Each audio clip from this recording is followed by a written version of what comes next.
Hi అండి, welcome back to AG creations. అందరూ బాగున్నారా? అందరూ బాగున్నారని చెప్పి నేను మనస్ఫూర్తిగా కోరుకుంటున్నాను అండి. అట్లాగే నేను నాతో పాటు మన ఏజీ క్రియేషన్స్ ఛానల్ కూడా బాగుండాలని చెప్పి మీరు మనస్ఫూర్తిగా కోరుకోండి. ఈరోజు ఈ వీడియోలో ఒక మంచి ఇన్ఫర్మేషన్ ఇవ్వబోతున్నానండి. ఈ వీడియోని మీరు స్కిప్ చేయకుండా చూడండి. అట్లాగే ఈ వీడియో కనుక మీకు నచ్చితే లైక్ చేసి షేర్ చేయండి.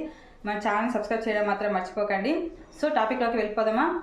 సో నేను ఆర్టీసీ కండక్టర్ అని చెప్పి ఈ వీడియో చూస్తున్న చాలా మందికి తెలుసు. అయితే ఏంటంటే నేను నా డ్యూటీలో చాలా మందిని చూస్తూ ఉంటానండి. వాళ్ళకు రన్నింగ్ బస్సులో నుంచి ఎలా దిగాలో తెలియక రివర్స్ డైరెక్షన్లో దిగుతారండి.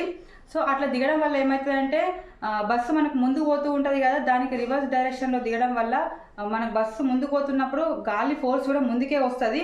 సో అట్లాంటప్పుడు మనము ముందుకే దిగాలి తప్పితే వెనక్కి దిగద్దండి. అట్లా దిగడం తెలియక చాలామంది ఏం చేస్తారంటే మా ఇల్లు అయ్యో వెనక్కి వెళ్ళిపోతుంది, ఆపు ఆపు ఆపు అనుకుంటా సడన్గా వెనక్కి ముఖం చేసేసి వెనక్కి దిగిపోతూ ఉంటారండి. సో అట్లా దిగడం వల్ల ఏమవుతుందంటే గాలి ఫోర్స్ తోటి వాళ్ళు ఇట్లా రివర్స్లో పడి తలకు గాయం అవుతుందండి. అట్లా గాయం అవడం వల్ల ఇంకా వాళ్ళకు ప్రాణాపాయ స్థితిలో కూడా వెళ్ళిపోవచ్చు. సో అట్లా మీరు అట్లాంటి పొరపాట్లు మీరు ఎవరు కూడా చేయకండి. ఎందుకంటే మీ ఇల్లు దాటిపోతున్నా ఏం పర్వాలేదండి, మీరు కొంచెం ఆగండి. ఆగి మీకు రన్నింగ్ బస్సులో దిగడం వస్తేనే దిగండి. అది కూడా ముందుకు దిగి ముందుకు రన్ చేయండి కొద్ది దూరము. సో అట్లా రన్ చేయడం వల్ల ఏమవుతుందంటే మీరు కరెక్ట్ సేఫ్గా దిగుతారండి, సేఫ్గా ఉంటారు.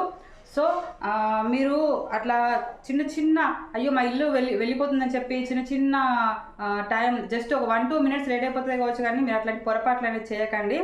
సో ఇదేనండి నేను ఈ వీడియోలో మీకు షేర్ చేయాలనుకున్న ఇన్ఫర్మేషన్. ఓకే అండి, బాయ్.